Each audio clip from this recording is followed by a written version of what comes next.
Hello, fellow armchair warriors. My name is Tom, and I'm gonna be playing a game of Hearts of Iron 3 using the Black Ice 10.43 version modification. We're going to start off playing as Japan here. One of the first things I do whenever I do start up Hearts of Iron 3 is to save the game because I find it has this tendency to crash the very first time that you try to save, and when it does, the game just crashes out entirely, and you got to restart. I actually had to restart this game 4 times, so I was able to get a good save going here. And now that we have, I'm going to go ahead and proceed further. The purpose behind this campaign is to try to play a somewhat historical Japanese campaign. We're still going to go and conquer all of China here. There'll be some future events that will allow us to uh, try to take Tibet and Xinjiang as well. We're going to go ahead just so that way we can keep our war footing going. We're going to go ahead and take those events and any others that push us all the way through till December of 41, where we're going to go ahead and attack the United States historically. This purpose of this video too is just to provide an explanation of my tactics as Japan, how I build my units up, what sort of offensive strategies I employ, things of that kind of nature.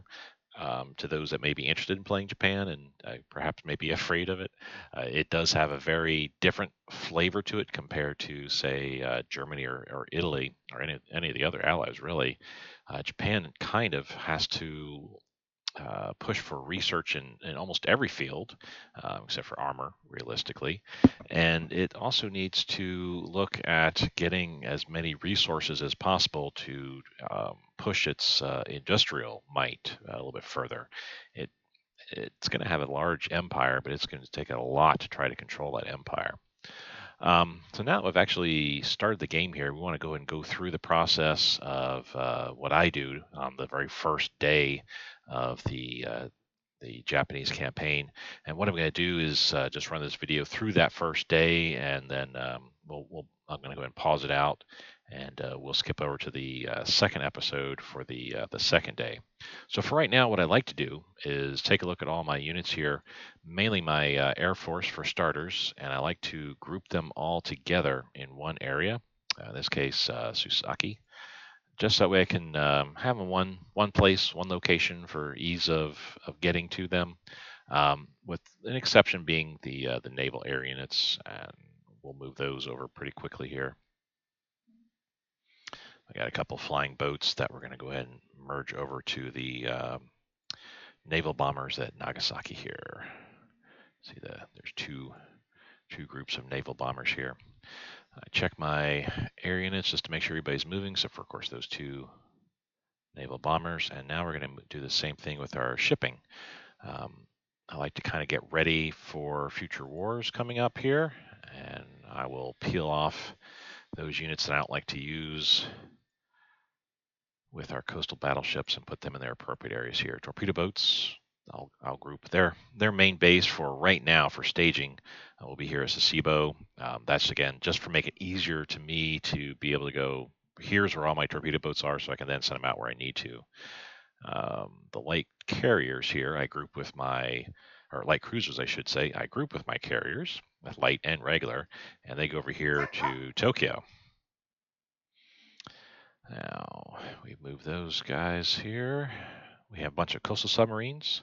Hiroshima is where I like to base all of my subs out of. So move them there. We got some light cruisers. Again, Tokyo. You got some heavy cruisers. They'll go to Nagoya. Nagoya is where I like to set up my main battle fleets, battleships, battle cruisers, heavy cruisers, destroyers, things of that nature.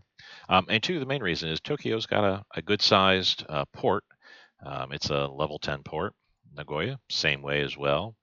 Hiroshima, also the same way, level 10. Sasebo, not too worried. I mean, it is level 10. I'm just going to have the torpedo boats set up there. So everything moving that way that we should. We got some subs here. They're going to stay. We got some torpedo boats, but amongst them is a motor torpedo boat. Them I'm going to have rebased to Taiwan. I'm not going to worry about upgrading them at all. I don't find that a very useful unit. Not so much so that upgrading is going to be really worth it. We got some carriers.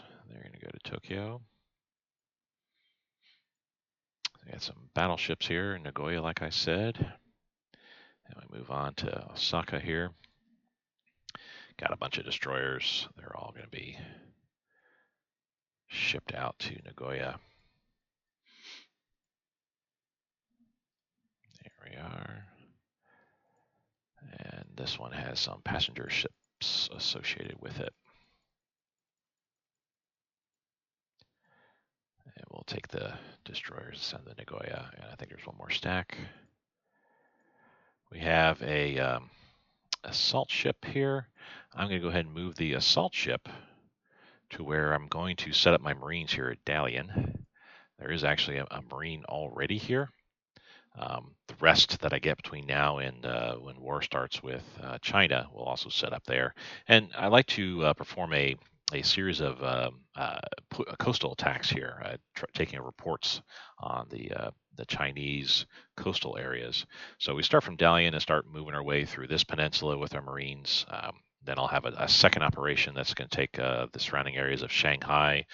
One of the reasons there's several events in Shanghai that spawn Japanese units that if I don't take Shanghai too quickly, they're going to get embroiled in their own death battle against a bunch of Nat Chinese garrison units. In fact, I think the Chinese here will spawn more and more garrison units in Shanghai to deal with that Japanese threat.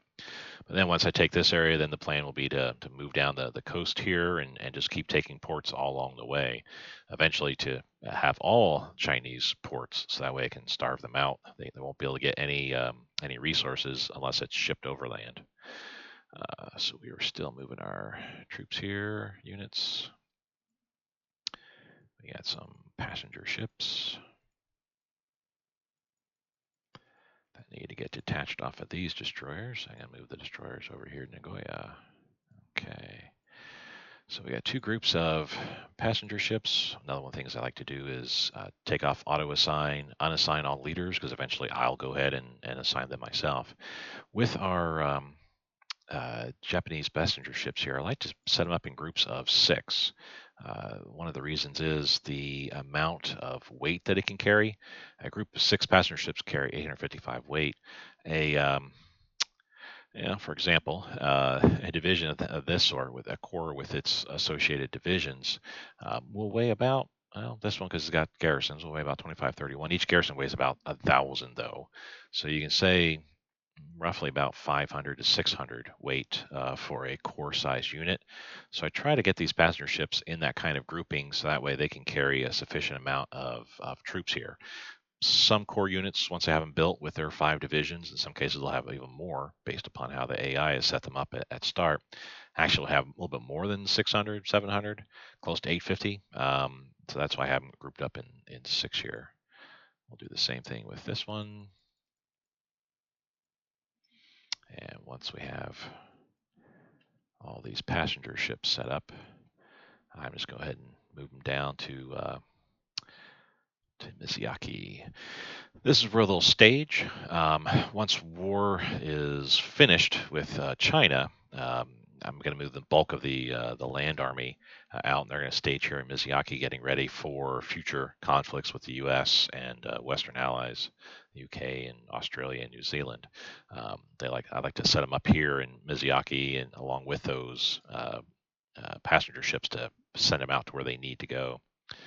So we still got some more shipping here to take care of. Got 12 destroyers. Again, setting up there. I got some subs. They're going to Hiroshima. Here we got some more passenger ships. These destroyers to Nagoya.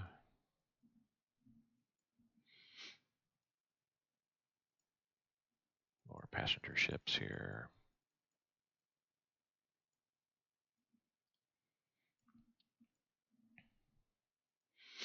We got some carriers that are going to stay right there. Got a heavy cruiser along with a seaplane tender. Seaplane tender is going to get knocked off there because I'm going to go ahead and send it to where my coastal battleships are. I don't find much use with the seaplane tenders myself, mainly because they're very weak. I mean, I know they provide a lot of spotting opportunity for the fleet that they're associated with, but they're very slow. And to be quite honest, if they get engaged in a battle, they're just going to get sunk.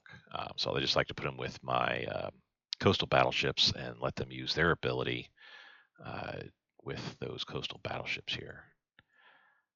Pulling off all the light cruisers. That leaves the heavy cruisers to go to Nagoya.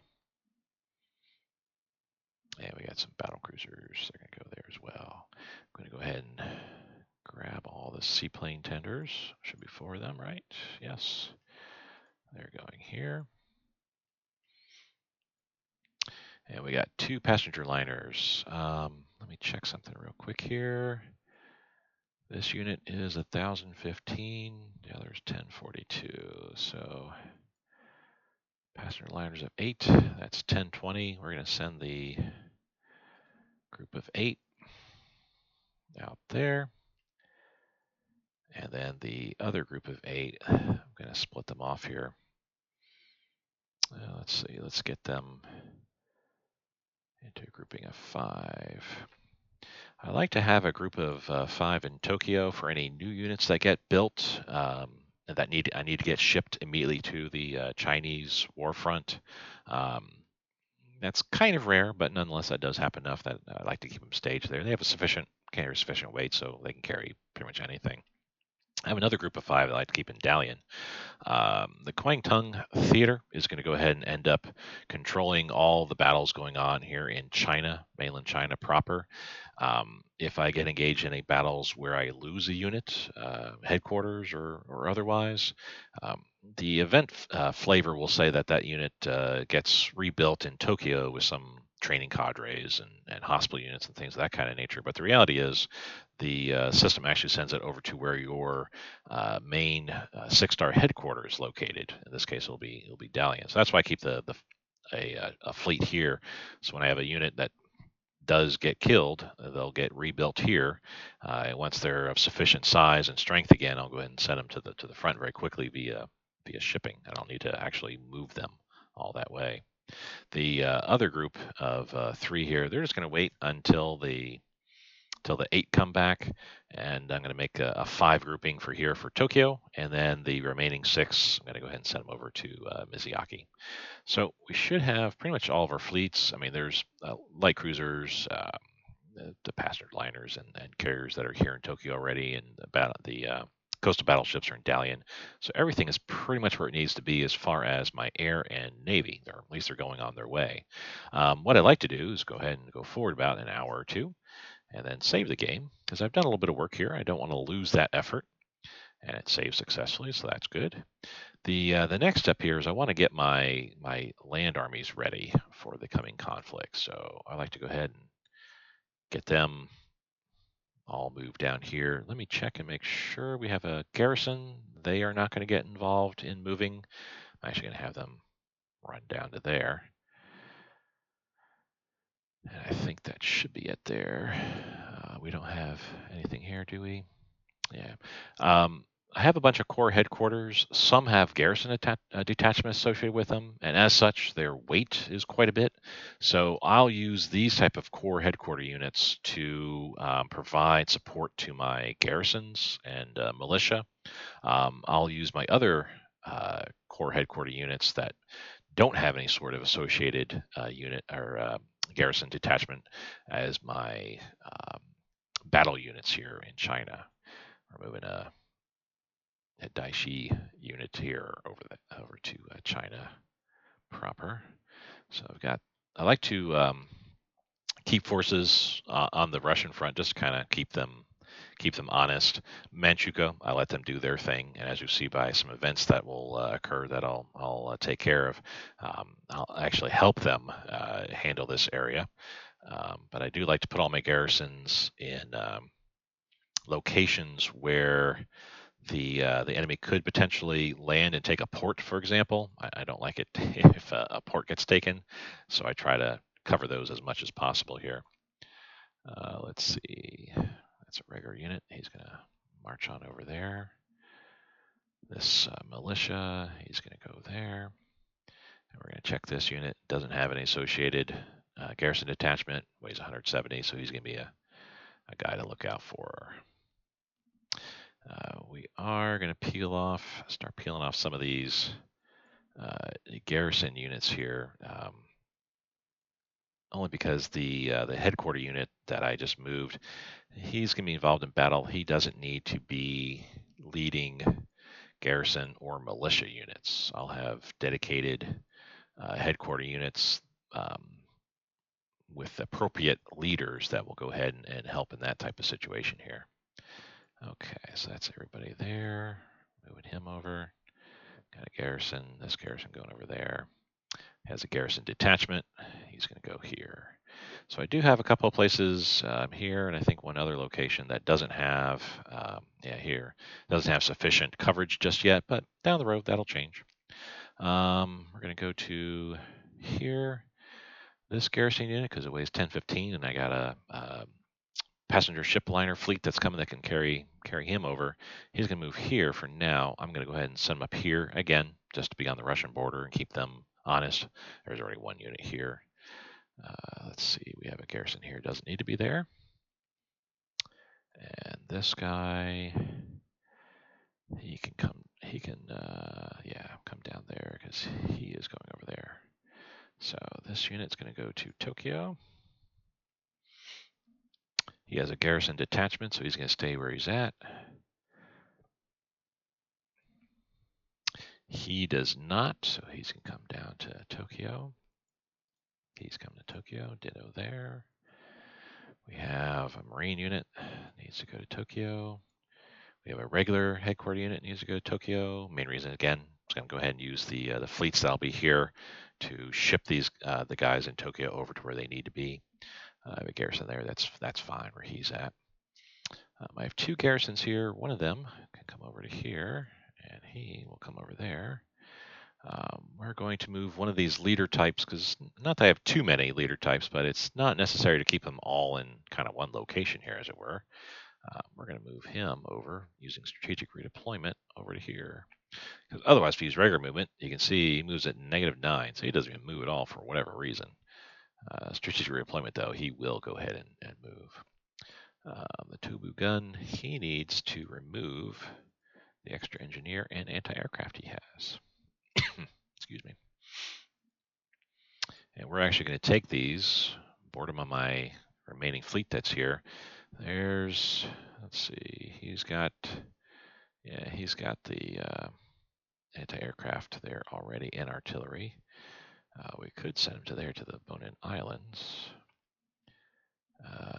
These guys are all set. They're fine. We're going to move him to Tokunoshima. Have found in my playthroughs that the Chinese AI likes to try to invade some of the closer Japanese islands. So I'll go ahead and set a unit there just to kind of hold it down so we can avoid that. Okay, so we've got everybody moving there that needs to. There we go. Move him over. Alrighty, and I think he has a garrison attachment. He does. So we're going to move him and him. Yeah, I'm going to have them go to Mizuyaki. That might be a little bit closer for them. The other two units are just going to stay right there. Same here, Mizuyaki. Of course, I call it Mizuyaki, and I see it says, oh, that's the next zone he's moving. Yeah. Alrighty, we're going to move that garrison there. We have an extra garrison. Move him to Susaki. We have an SLF, a Marine. It's going to go to Mizuyaki. We're going to check out this leader type. No, he's good. We're going to move him to Mizuyaki. Can use him in the battles. We have a couple units here. Regular army, they're going to move in. What about this guy? Oh, he's regular as well. He's going to move in. We have a garrison. We're going to move him to Mizuyaki. That leaves the one garrison there. All these guys are going to go to Mizuyaki. He has 2 heavy artillery and division headquarters. I'll have to figure out what to do with him in a bit here. may use him as well to kind of staff or support some of my islands. But we'll get to him in just a moment. So yeah, he has a garrison, so he's set here where he's at. Is that where we need to be? Or is it there? I think it's there. The SLF, naval unit, regular headquarters. Move that garrison down to there. That garrison's going to stay here. Alrighty, moving to Taiwan now. So we got an extra garrison. We're going to move him there. He's just a regular guy. We're going to go here, get ready for pickup later on. He has a garrison detachment. I already have a garrison moving here. Those guys, I'll have them go there. Extra garrison's going to go here. And that garrison's going to have him set here. That way he can kind of move to a couple areas. I will have partisans, rebels showing up in the game. I go ahead and select that option. Taiwan appears to be a favored place for the Nat and Communist Chinese rebels to appear in. So I'm grateful for the extra garrisons that we have in this version compared to previous versions of Black Ice. There's enough here to cover each of the ports, and then an extra one to kind of float around and help out with any attacks on the rebels that appear. So that's pretty much it here. I don't do anything in regards to moving my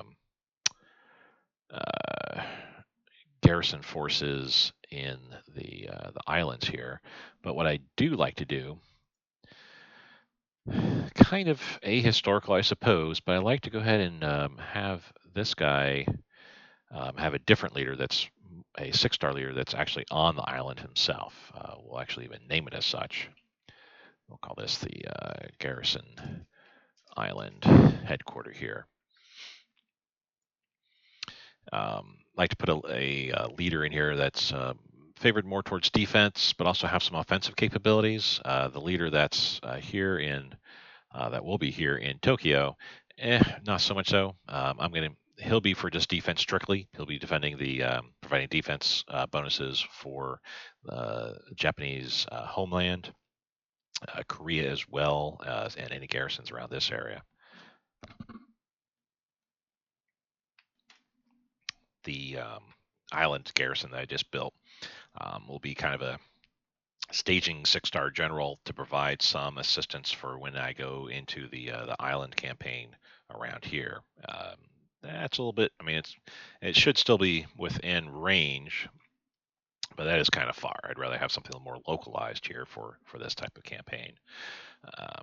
Otherwise, we're doing pretty good. So basically, then I have 3 6-star generals. The one for Japan, and the homeland, including Korea, properly. Kwangtung Theater. They'll handle the Chinese campaign, and then the island garrison that's going to handle defense of the islands, but also future expansion here in the island campaign in later 41, early 42. So that is it as far as moving my guys around. Again, I'll advance the time a little bit. We're going to go ahead and save the game. Again, I've done a lot. Don't want to lose it. And now we're going to go through each of the tabs and go through each one specifically. We want to automate trade initially. I see there's already a trade waiting for me here. Sure, we'll sell some fuel.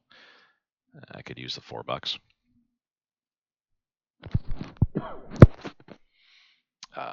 As far as diplomacy goes, there's really nothing else I need to do here, but there are a couple of decisions that need to be taken care of. The first is the Black Ice start. We'll go ahead and toggle that. Once I go ahead and select the difficulty level, that will then create a whole bunch of other decisions need to be taken care of. But for right now, we're just going to deal with that. And I want to show the introduction help menu as well. This is something new for the 10.4 version that came out for Black Ice. Has all the specifics that are attributed to the modification itself here. What I'd like to do is just kind of go through each just to refresh my memory on what each of these things do. If you want to pause the video on each of these to read them yourself here to have a better idea of what each of these aspects of the mod provide, you can go ahead and do so. There are, like this, I like to kind of check every now and then just to remind myself with the different political leaders that I assign what sort of buildings I'll be getting. With playing as Japan, I want to make sure that there's some buildings I get a lot of. The shipyards, for example, the submarine, small, medium, and capital shipyards. I definitely want those as much as possible. Manufacturing plant, the artillery factory, small arms factory, definitely would like those as well. Heavy industry, that'd be great as well. I don't know if we'll see that in this campaign.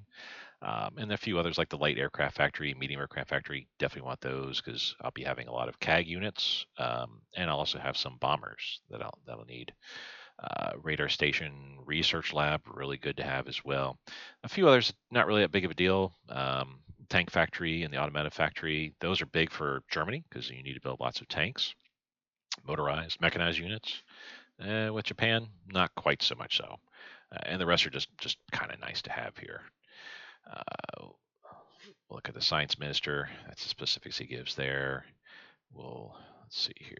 Event spawn units. This is a big new thing for 10.4. Instead of event units appearing in your production queue, where you actually have to then assign IC to them and build them at your leisure and as you see fit, these will historically appear on the map and then cause a malus, a negative IC modifier to be applied to you. As Germany early game before 1939, you'll see a lot of this happening where you'll have many negative modifiers for your IC. So it does behoove players to look at these event units and see if it's something that you want, but also too to make sure that you increase your industry builds. You get your IC built up as quickly as possible. Um, Naval invasions. There's actually going to be an event, a decision that I'll have to select to say that naval invasions are okay. And indeed, I do want that taken care of. Here's more specifics on the buildings, what they provide. Division compositions gives you a breakdown on that. Black guys did away with the 8 regiment units or brigade units. They now just strictly have 7 for each nation. There's some talk on the benefits and pros and cons to that. I'm fine with that myself. Back in 10.3 and earlier, I would research that 8th brigade just to have that extra unit in there, make it a little more heavier. But I'm fine with the way it is here, especially if, based on what I understand, the AI didn't ever utilize this type of feature, the 8th brigade feature, quite so well. Energy to oil conversion, coal liquefaction. This is not as good in 10.4 as it used to be in previous games. And I guess that's because of historical measures and things of that kind of nature. That's converting your energy to oil. You can still do it. It's just not quite as good as it used to be, as I understand it. Strategic resources trade. I try to check this as much as possible.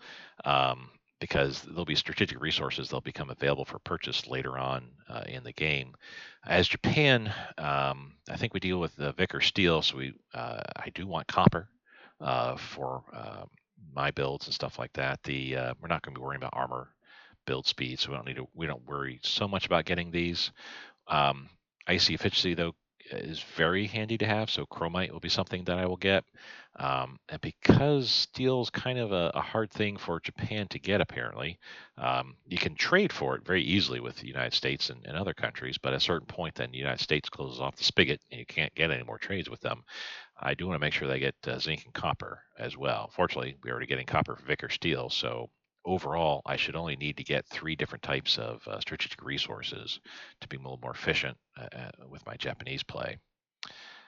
And here we have airdroppable units, very handy to have as well too. It'll tell you the specifics of each brigade that can be dropped.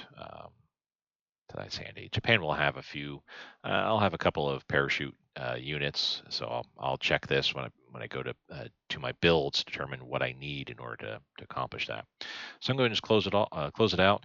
It used to be, I think when 10.4 was released, that there was an option here where you could say, hide this forever or something like that. But now it's just simply disable for a year, so that way it doesn't appear here to keep nagging you that there's still something to look at. But I just close it out because I like to kind of take a look at it throughout the year. Difficulty, we're going to go ahead and play as hard. I'm not that good, so grow fast will not be all that good for me. Normal I find just a little bit too easy for my taste, I think. There's a couple of the normal campaigns I played as Japan. I ended up in 1943 starting to land in America. Already took all of my conquests here in the islands that I needed. I was starting to move through India quite handily. So I think hard might be the best for me in this case. Um, so we've gone ahead with our diplomacy. We're going to go to our production here. So here, I'm just going to drop. I don't like to put too much towards upgrades just yet. We're going to go and do some trickle down theory, where this is probably the one area of real life that it works. Um, we're going to go ahead and knock down these to about just under 10 each, so that way we can pump some IC toward our other projects that need some attention here. Supplies, though, I really do want to make sure I get my supplies going rapidly. So we're going to leave our production the way that is there. We're going to burn through some supplies pretty quickly. And further on down the year, in fact, we're going to be needing to burn through some supplies for some buildings that need to be built, things of that nature. So I want to build up, pad my supplies base. Once I hit about 50,000 supplies, then I tend to knock this down to whatever the need is, maybe a couple points below, and just swing everything else toward production. Consumer goods, I don't like seeing dissent. So I try to keep that where that's at here. We're not going to put anything in the production queue just yet. I'll wait till the next day. The reason for it, that there's some decisions coming up that will spawn some brigades that aren't currently available in here. Looking through here, I think there's like 2 or 3. I know there's like one transport type.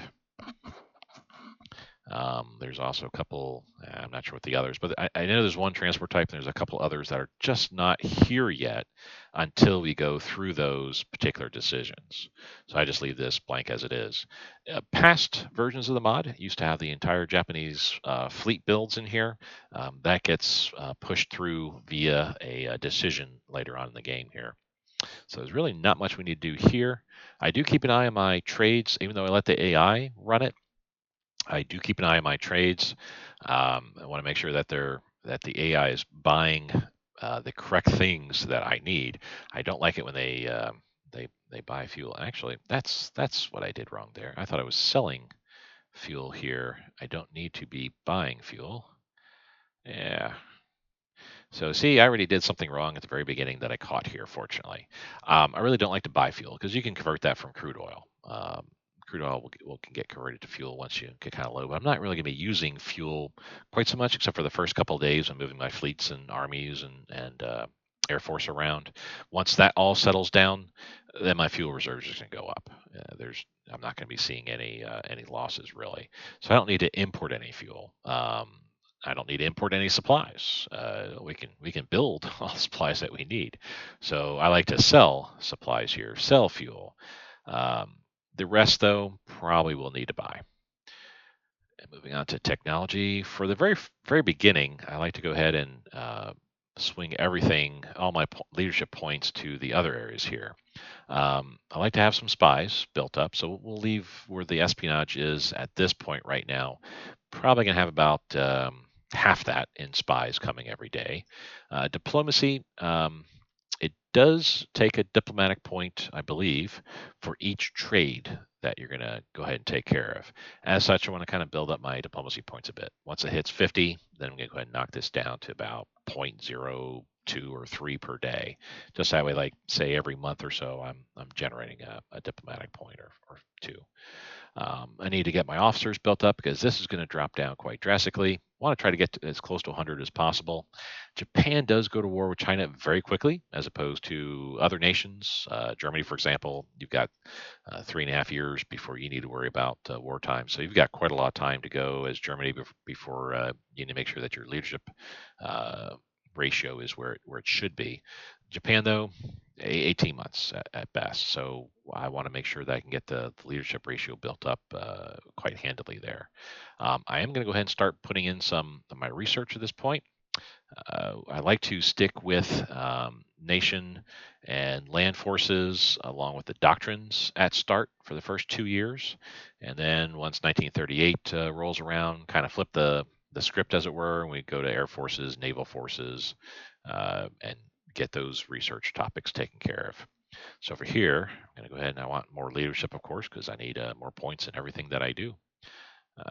We need more IC as well. Again, leadership. Manpower is good to have. We'll go ahead and just keep going in this regards here. Repair rate, even though we're not at war right now, repair rate's good to have. Medicine, we're kind of far away on medicine to where we need to be, so I want to research that, even though it doesn't have any immediate applications in my game. Move on to industry here. We're going to go ahead and get our supply production built up. That provides about a 80% production increase, which that helps in being able to swing some IC away from supply production, put it towards actual production. We're going to leave these alone. I believe it's going to be casting that I go for anyway. We're going to leave these alone for right now and return to them. I'm not going to do atomic research in the game. In fact, in secrets, I'm not going to even really touch this either. These are just too expensive for Japan to go through. There's just not enough leadership. Let's see. We do want some radio detection equipment here, so we can use our radar installations as listening stations. Which, speaking of, we want to get our radios up as well. You see, it reduces the delay between attacks. Very handy. The quicker that you can push your divisions into battle after a winning battle, the better overall. The quicker that you can go ahead and take China out. So I want to go ahead and make sure my radio tech is up where it needs to be. Construction, again, we need IC, so those are all going to see something here. Infrastructural technologies, we're going to start with airport capabilities, and then railroad, seaport, road. We're just going to keep these being researched over and over and over again. My thinking when it comes to research is try to stay on the same year where I'm at, 1936, with my techs, try to get to that tech year. If I'm that year or lower, just make sure that I can research it. With important techs, I will research a year ahead. There'll be a few important techs in these other areas that I'll also go ahead and research. These infrastructural technologies I do consider important tech because they will provide, like supply throughput, supply transfer cost. Those supply some benefits overall. I won't actually build these when they come available, once I've researched them and they become available, except for railroad network. Once I research that, I will go ahead and build it. Reason is there's an IC malus, a negative that you take when you go to build one of these. But Railroad Network provides an IC efficiency bonus when you build it, so I feel that trade-off is definitely well worth it.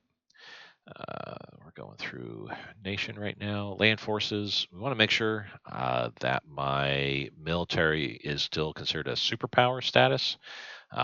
There's a malus you get where if your certain research technologies aren't high enough, that you'll get a negative. I think it's to the organization of the divisions. Standard and light infantry branch need to be, I think, equivalent year or close enough to it. I don't think that to be exactly 1936 since we're in 1936. These four technologies go into these techs here. So I want to go ahead and make sure I research my 34 techs first and then move on to my 36 techs so we can then start researching the important techs here. The garrison deployment capability, I want to go ahead and research that eventually because it'll lower the weight of my garrisons and tropical island garrisons. Eventually I'll build those. They can only be built in Japan proper. And I need to ship them out to my far-flung empire. So I want to go ahead and lower the weight. As you saw, the garrisons weigh over 1,000 each. So I want to make sure I can lower that to the point where they can get shipped appropriately. But we don't need it just right now. The others in here, not going to worry about them just yet. Until a little bit later. We won't have that much IC or leadership, rather. You can see we got only about 41 leadership, and we will be having about 6 or 7 roughly applied to espionage, and then officers probably going to have about 20, maybe 15 once things get back in the green, and then I'll have the rest here. So there's some things I'm just not going to be able to research just yet until things get a little bit better. The other area of the superpowers event, where if you don't reach your technological needs appropriately, is artillery brigades. Aside from these two infantry branches, the artillery brigades also needs to be equivalent year or close to it, I believe. So in this case, we'll go ahead and research that. These three that I'm go ahead researching as well. Feed into the artillery brigades in order to get further into this particular upgrade. These also need to be upgraded. So you see, we're already up to 27, and I haven't even gotten out of, out of these first two areas. Armor and Armor 2, not going to worry about for right now. We'll get to. Same with anti-tank, special forces. There's nothing I need to worry about here at this point in time. Prototypes. So I mentioned there's some research texts that I consider urgent, needed to stay on top of or ahead of the game because I am playing on a hard difficulty level. As you'll see, I'm also going to select a hard, very hard difficulty level for the my enemies, future enemies. So as such, I want to make sure that certain aspects of my military is ahead of the game in regards to its technology. Carrier aircraft prototype, for example, even though it's 1937 tech, I will go ahead and research it because I want to make sure that that stays ahead of whatever year I'm at. So we'll get that researched. The rest of this, not going to worry about for right away. Submarines, even though submarines took a little bit of a dive in regards to their usefulness in the 10.4 modification. The subs do still play a role. They will go ahead and knock down convoys that are coming in, which concerning the campaign that I'm playing here, there will be tons of convoys for the United States, UK, and other nations that I'll be attacking. That'll be coming in that I need to knock out, bringing in supplies, fuel, things of that nature. So I do want to make sure my subs can kind of stay on par or better with where they need to be. On top of that, once I start having subs running around, they're fairly cheap. The AI will spend a disproportionate amount of IC and resources building transports and escorts and destroyers in an effort to try to swat down your submarine fleets here. So I do find it worthwhile to still build subs, even though they're not quite as strong as they used to be. Last area here will be carriers. Again, I want to make sure that I'm staying on par or ahead of the game by a year. So everything that's 1937 or earlier for carriers is going to get researched because I want my carriers to be the best in the world. We're doing that and that. Say we're up to 50. We're not going to have that much leadership to be able to apply to that, but that's okay. It'll be taken care of. Let's see, is it Grand Battle Plan? This is the doctrine out of the four. This is the doctrine that actually provides Japan its bonuses. There's over time, some of these may open up. As you see, these two are open up here. I think actually we'll take cavalry exploitation because I'll have a ton of cav, so that's worthwhile for me to have. This isn't as Germany, sure, because you may have a lot of fascist militia, but otherwise, I don't need to worry about that myself. Superior firepower, the superior strength leads to this here, where your regular army, and if you're playing as Germany, your SS or Russia, your guard army can get a little bit beefier. There will be an event that will, or actually a decision that will occur that will actually boost up several of these for me here. So I don't think I'll need to get into superior strength here. We'll see about that. But we do need to get into the grand battle plan here. So let's go ahead and again, everything that is 1937 or older will get researched. They all have bonuses that my guys could use. And definitely nothing that I will not use. So everything here is just going to be researched. Then the rest of the doctrines and the chain of command, I'm just going to leave them alone for right now. We'll need to do some little research into these as well, but for right now, I think we're good as far as the technology goes.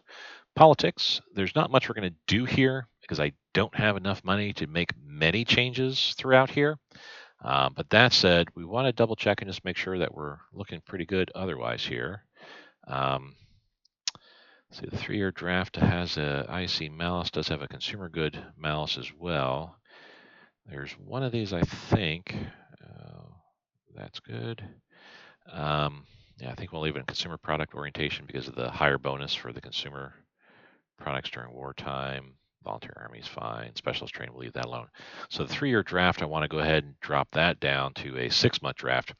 We'll remove the IC mouse and actually get a bonus. The peacetime manpower rotation, yeah, we're going to get a hit there.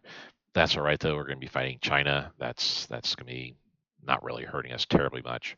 The resource penalty impact, not all that great. That's actually pretty. That's a good bonus, in fact, compared to what we see here. There's actually a no penalty. It's at 0. Officer recruitment's going to take a little bit of a hit. 10% is not that bad though. Currently, we're getting about 70 officers a day. If I had chosen, like, say, the 1-year draft, or will choose the 1-year draft, we'd be saying close to 80 officers a day. So that's not big of a deal. Actually, I'm going to drop off the 3-year draft, so that bonus of researching officers is actually going to drop down from 70 to probably about 60 or so.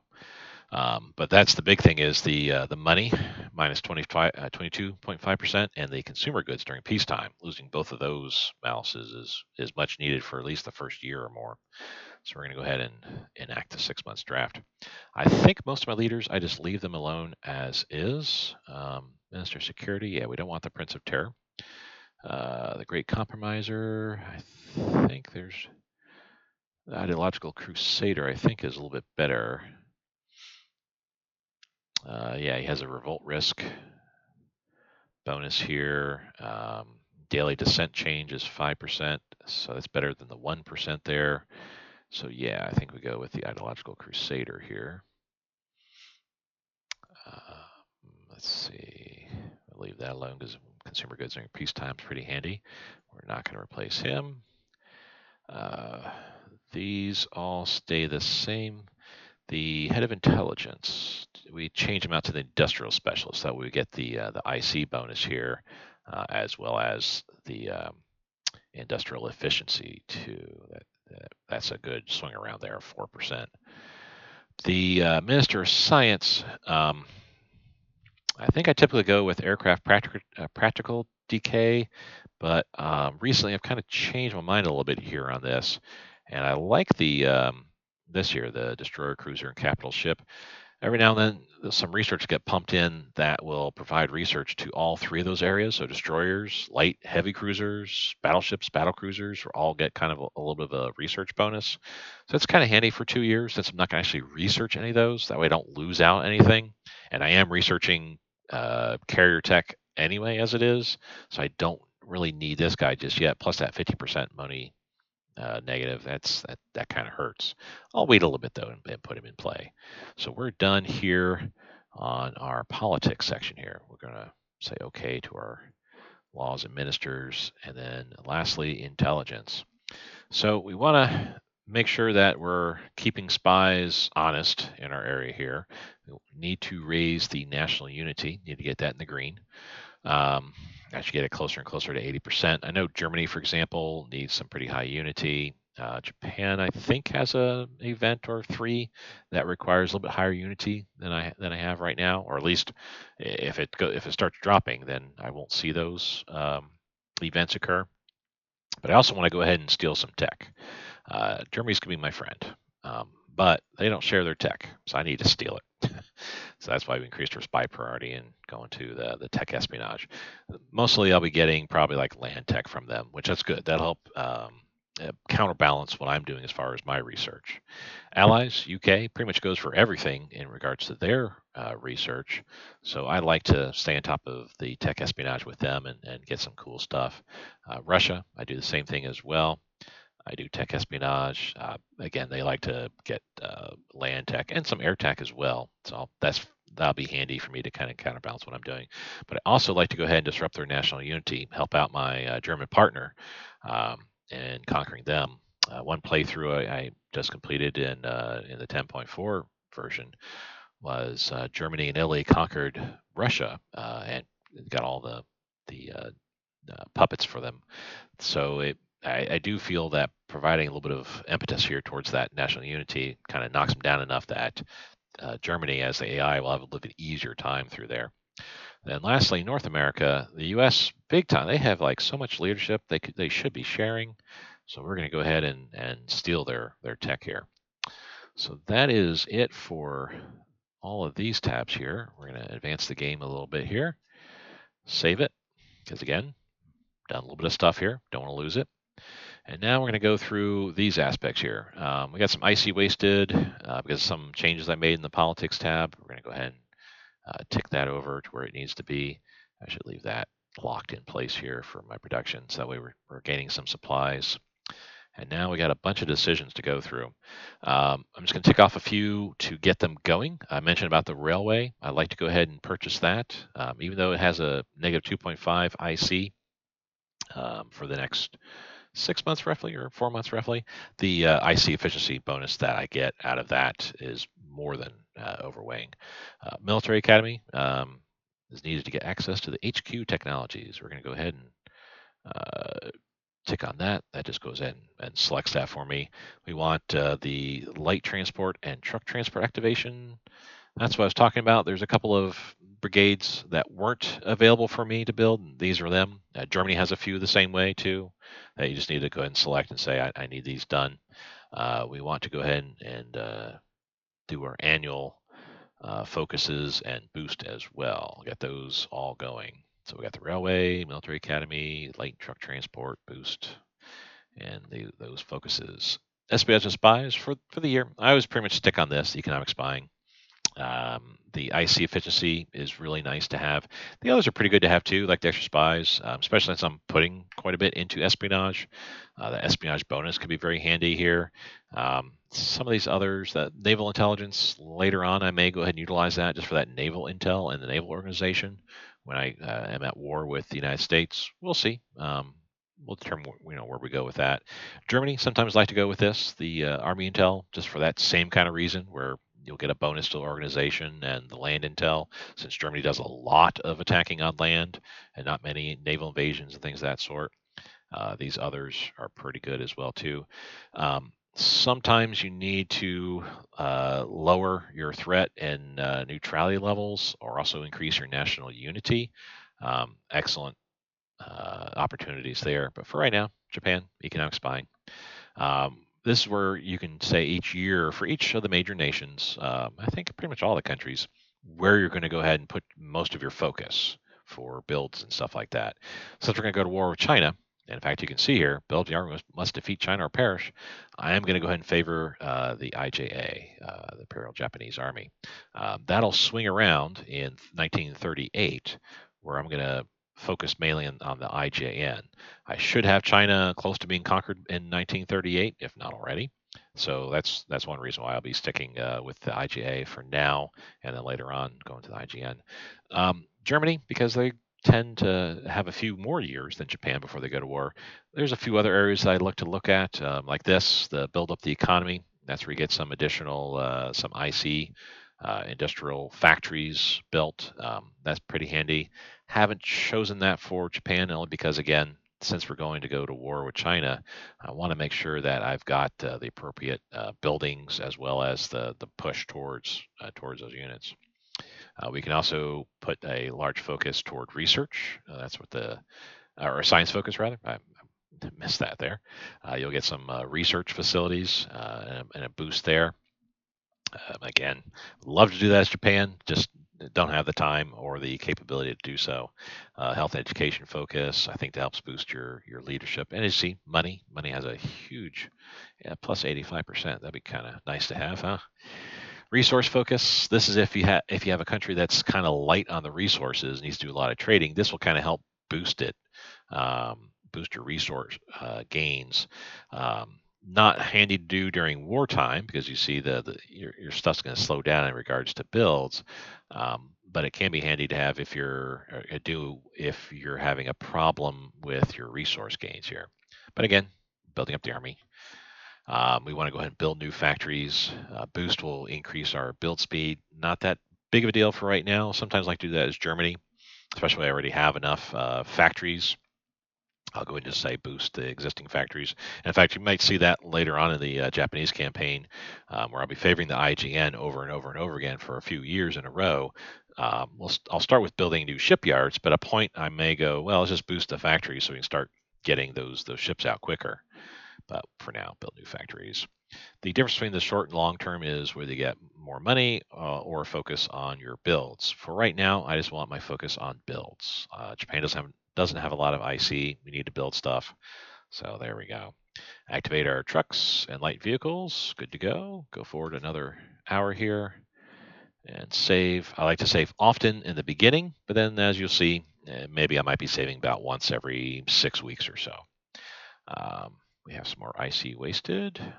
That's for that here, so we'll just swing that around. And we got some more decisions here. We're going to choose our puppets industrial focus. That's Manchukuo. We also want to start a mixed brigade support. That'll get that decision working. We are going to send help to Abyssinia, to Somalia. That's going to kind of tick off the Italians, but we'll get a unit out of it, so that's good to have. We want bank for international settlements. As you can see, we get a IC bonus for the year. Actually, I take that back. For just a month, we get IC bonus. But that'll be handy to have in any regards. And strategic resources, trade options. We'll get that kind of going too. Okay. So we're going to give up 200 supplies, get $200. We need the money. I don't think there's any other laws I need to select, but I'll take a look. Once we have more money, I think that some of the laws will appear that cost more. We do want to send troops to Abyssinia, Somalia. The difference is it's the same effect. Supplies and troops, you're losing fuel and supplies either way, the same amount. But sending troops, you're going to tick off the Italians a bit more. You're going to lose some manpower, but at the end of it all, which will be in the matter of just a few months, probably about May, June, there'll be a unit that'll be available out of this. So I do find that handy. It's a freebie unit. Doesn't really cost anything other than what we're paying here ahead of the game. So we'll go ahead and say that. The puppets, we do want them to focus more on the rare materials. We're kind of lacking in that ourselves, and I believe I will need people to kind of correct me on this, but I believe your puppets do provide you resources. So focusing on rare materials will mean that, hey, I should get a little bit more rare materials than I would otherwise. There's other areas you can focus in. In fact, as we get later into the game, I'm going to have my puppets and future puppets focus more on, say, their army, so that way they can start building up units to help provide a better defense for themselves, but also future attacks into other areas. But for now, rare materials. We'll go ahead and advance again by another hour. And we're almost done here. A little bit more to go, and then I'll go ahead and pause this. We'll move on to the next episode. So I want to go ahead and get the difficulty settings going. We'll let's see, push all the allies first, and then my guys after that.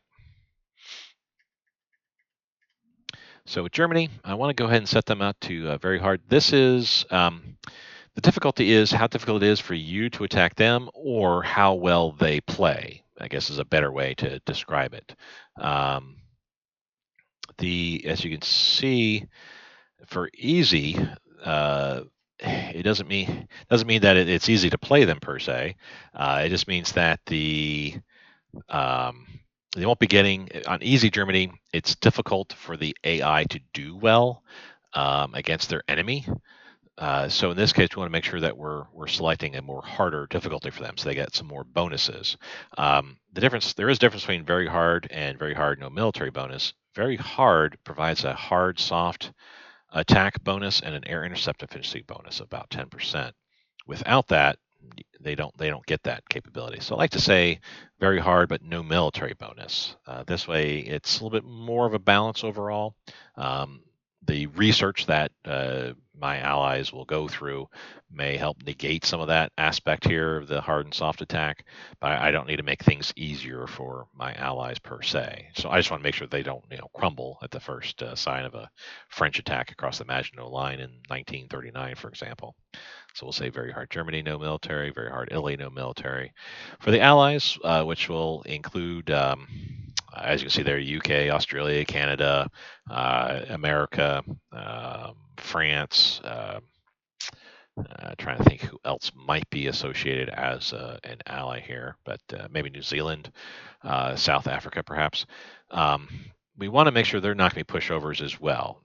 Easy allies will mean they gain a bonus to everything you see there, but it's not really much of a bonus. If I select the very hard allies, for example, they do get quite a bit bonus. I do want to make sure that they're hard and soft attack and air efficiency though they do get a bonus. Because I'll be fighting against them. I don't want to make things too terribly easy for me. So I'm going to say very hard allies for the allied units, very hard Soviets for the Soviet AI. Even on this difficulty that I had in my other game, Germany still rolled over the Soviets in about a year and a half or so by 19. Let's see, early 1942, they had, yeah, about March of 1942, they already had defeated Russia. So we will still say they're very hard. The Chinese AI difficulty, it's going to be a ruffle stomp, as the kids say. So I want to make sure things are really difficult for me still, that I'm not taking China over in a matter of just a year or so. So we're going to say very hard China there. Again, advance it up a little bit, save. We'll have a couple more options to go through here. And like I said, then we'll save and quit for this first episode. So we want to go through our choices, motorized, mech support choices, and also our leader backstory. This will create a leader type for me that I can utilize in game. So we'll start that backstory here. I kind of like it. It gives me a freebie unit, as it were, that has some bonuses, positives and negatives. Provided throughout the game. So one of the first I like to do is say my mom was a scientist here. You'll see she provides a little bit of research efficiency, but unit recruit time gets a little bit of a hit there, but that's okay. The other option would be if she was a correspondent, units get recruited faster, but stuff wouldn't get researched. You can see with a lot of these, they have a yin and yang, if you will, where if you select one, you see a positive and a negative. If you select the other, those bonuses are reversed typically. So we'll say scientist for my mother. For my father, I typically like to say that he was an adventurous sailor, because Japan's a seafaring nation. In this campaign, especially, we will be needing our ships to be as tough as possible. So here, I want to make sure my naval organization has a bit of a bonus. Sure, the land and air organizations take hits, but the organization regain rate gets a little bit of a bonus. So that's very handy. The others are pretty good to have as well too. Biplane pilot would be kind of handy. That would give a good 7.5% bonus to my CAGs, which would be really, really nice. But I think my shipping needs a little bit more of an organization overall. The others are pretty good to have too. You can see the merchant and left home handles money and your IC efficiency. But here you get a little more a leadership gain if he was a professor. But I do want to say he's a sailor, so I can get that naval bonus. During my childhood, there's a bunch of cool ones here. Um, well-rounded means you don't get any bonuses or negatives, so that's fine. Uh, here, competitive athletic endeavors and grew up in a poor family kind of give you a flip-flop, if you will, of different things. Um, that one's kind of handy to have. The 1% manpower modifier, not a big deal for Japan or Germany, really. So it is handy to have that consumer goods, extra consumer goods during wartime, and the supply consumption lowered. This is pretty nice too. Get a little bit of a leadership boost. And in fact, if you chose something else for your parents that gave you, like, say, a negative, you can select in here to kind of balance those out as well. Here, let's see, was it the love to daydream or read books? I think read books, because if I remember, your choices here too also can provide you some events that give you buildings. And in one game I played through, remembered I select this one. I read as many books as possible, so I get the leadership modifier. It gave me a couple of research buildings. I think 2 research buildings. So I think I will go ahead and stick with that there for right now. This one actually might not be too bad, but a 6% hit to my leadership, that's kind of rough. 2% hit to IC, not quite as bad, at least for Japan here. So my hero, as you can see, these are yin and yangs. I think I want the prominent banker, so I can at least start getting some money. The -1 IC efficiency is a little bit of a hurt but we have chosen other things to outweigh that and actually still kind of get a bonus to IC efficiency. So we'll just select the banker there. As a young adult, when I play Japan, I always select sailor in the Navy. That 3% or 2% naval build speed is pretty handy. And there's again, based on what you choose here, there can be some events that'll pop up that will give you some things. I believe with this one, the that one as a sailor is in the Navy. There's an event that'll pop up that will give all my naval units a bonus to their organization, a permanent bonus to organization. So I would like to stick with that here and keep going. So now we're on to the mix support upgrades choice. We'll go ahead and start that for right now. Um, Not really going to use a lot of mix support. Doesn't really matter for me what I choose, but I like to stick with a more historical base, which will be artillery as Japan, engineers, uh, recon, and anti-air. And then we'll say we're done with the mix support here. These are the other two, the mixed and motorized support, I believe provide some brigades. Not sure entirely, but nonetheless, I don't put anything in my production queue, start building anything until the second day. I like to just put a lot of IC towards supplies. So this is my motorist support. Hey, not going to really have any motor support. We will, but not going to really worry about this aspect too much here. But again, I'm just going to stick with the more historical aspects. Recon and anti-air. Okay. So we have finished that. We're going to go ahead and advance by an hour, save the game. Still in the first day, kind of wrapping up everything. We need to go ahead and grab my leader unit here. And he actually appears in Tokyo itself. Anti-aircraft and engineer. Is that something that I could use here? I do need to go ahead and detach off the HQ defense attachment and military police. Those are more handy to be used on a island or something like that than in my leader here. But I can merge these two guys together. Oh, not the anti-aircraft then. Throw the engineer on. That's somebody that I can use here. These two can get merged together. There we go. Anti-aircraft, military, HQ defense. I'll have that guy shipped possibly here, just so he can cover one of my islands. I will be building a unit with 4 brigades on it, just so I can fully staff out my leader unit here. Probably going to make it a Marine. So as such, I'll with what I have here, it's excellent. I wanted it helps that I have an engineer anyway. That's very handy for regards to naval invasions, crossing rivers, and things of that kind of nature. Want to make sure that I get other brigades associated that will make a pretty decent naval unit, Marine unit, I should say, actually. Alrighty, so I think we are done at this point here, and we're going to advance it 1 more hour.